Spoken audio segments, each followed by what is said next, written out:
Hello dear students, welcome to All in Science World Education. Myself Divyajan and today we learn about the nutrition in amoeba.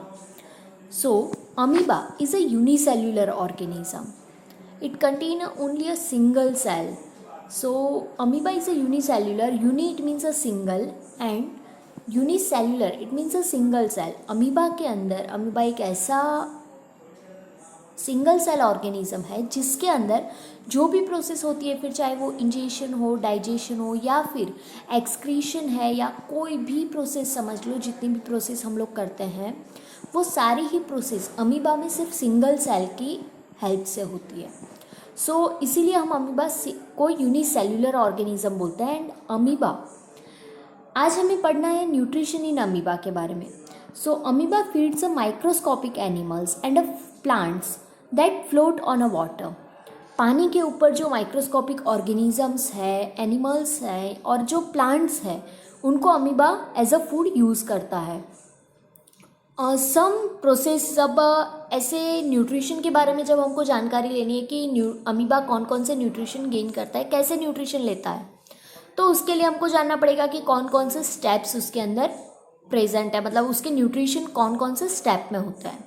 So various processes such as like ingestion, जैसे कि हम देख रहे हैं कि भाई ingestion process है, digestion process है, उसके सिवाय में इजेशन है, एसिमिलेशन है और एब्जॉर्प्शन. तो इस तरह की ये सारी ही प्रोसेस अमीबा के अंदर होती है जैसे हम लोगों ने देखा. अब देखते हैं आगे कि इन प्रोसेसेस के अंदर होता क्या है.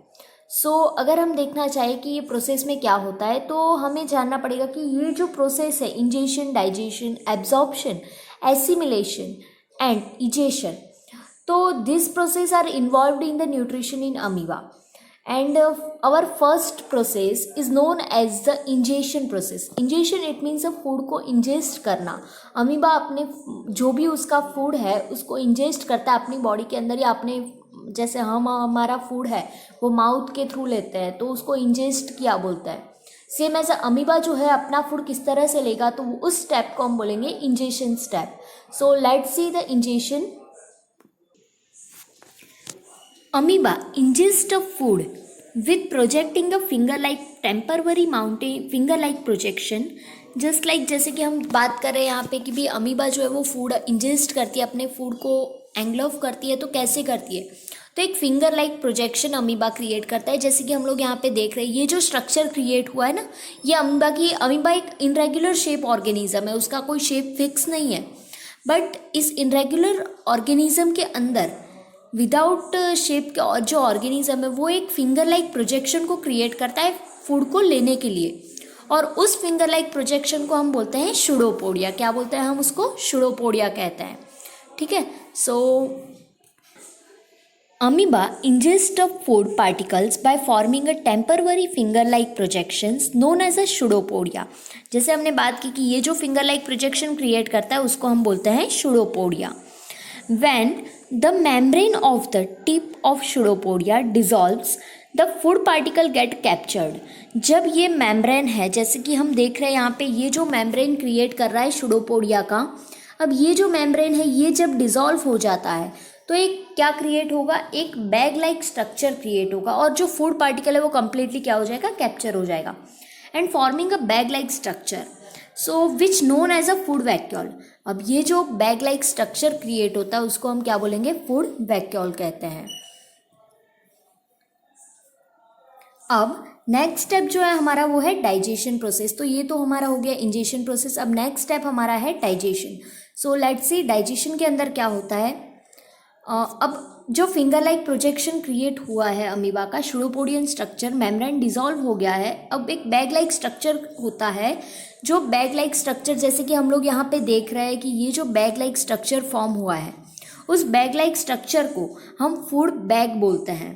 सेम उसको हम फूड वैक्यूल भी बोल सकते हैं.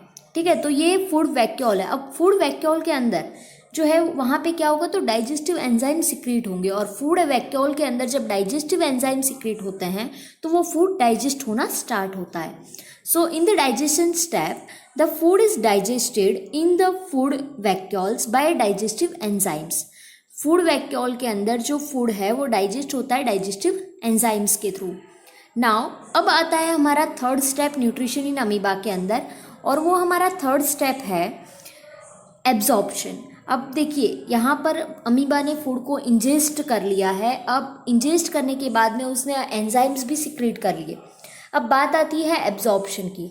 सो एब्जॉर्प्शन में क्या होगा? So the digested food particle, अब जो भी डाइजेस्टेड फूड पार्टिकल्स यहाँ पर है फूड वैक्यूल के अंदर, वो सारे ही फूड पार्टिकल्स अमीबा क्या करेगा?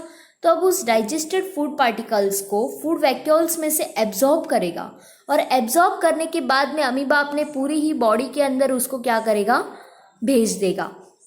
तो ये जो एब्जॉर्ब डायरेक्टली साइटोप्लाज्म के थ्रू एब्जॉर्ब करता है, तो इस प्रोसेस को डिफ्यूजन प्रोसेस के थ्रू ये प्रोसेस होती है। तो ये स्टेप है हमारा absorption step. So the digested food present in the food vacuole, अब फूड वैक्यूल में जो डाइजेस्टेड फूड है, the digested food present in food vacuole is absorbed directly into cytoplasm by the process of absorption, by the process of diffusion. So digested food जो है वो cytoplasm के through absorb होगा। किसके through? कौन सी process होती है यहाँ पे? डिफ्यूजन प्रोसेस के थ्रू। और ये जो स्टेप है उस स्टेप को हम क्या बोलते हैं? Absorption step. Now let's see our next step of the nutrition in amoeba, and it is assimilation. So assimilation is a part of a food absorbing cell. अब जो फूड एब्जॉर्प्शन के अंदर सेल ने एब्जॉर्ब किया है amoeba के, उस food को में से जो एनर्जी मिलती है उस एनर्जी को ऑब्टेन करना, और उस एनर्जी को रेस्पिरेशन प्रोसेस के थ्रू ऑब्टेन करता है। तो ये जो स्टेप है हमारा, ये स्टेप है एसिमिलेशन। लाइक जैसे कि हम बोल सकते हैं कि a part of a food absorb in the cell is use to obtain energy through respiration. उस एनर्जी को रेस्पिरेशन के थ्रू क्या करता है? यूज़ करता है। एंड द रिमेनिंग पार्ट, अब जो बचा हुआ पार्ट है फूड का, is used in the growth of the amoeba. अब जो फूड का एक्स्ट्रा जो पार्ट बचा हुआ है उसको कहाँ पे यूज़ करेगा? तो अमीबा अपने ग्रोथ के लिए उस फूड को यूज़ करेगा।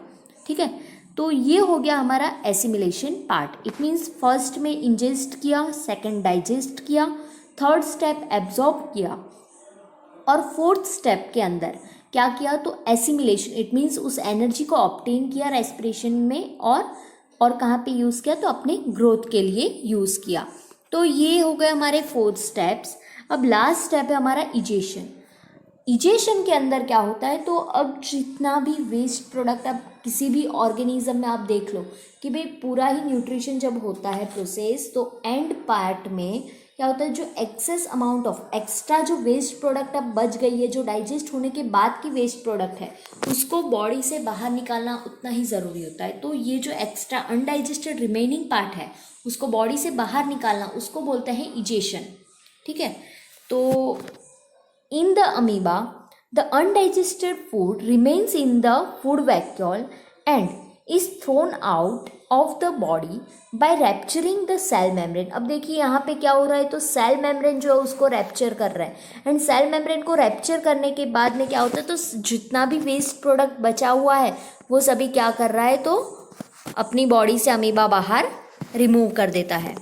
सो the undigested food remain in the food vacuole and is thrown out of the body by rupturing cell membranes, and this process is known as egestion.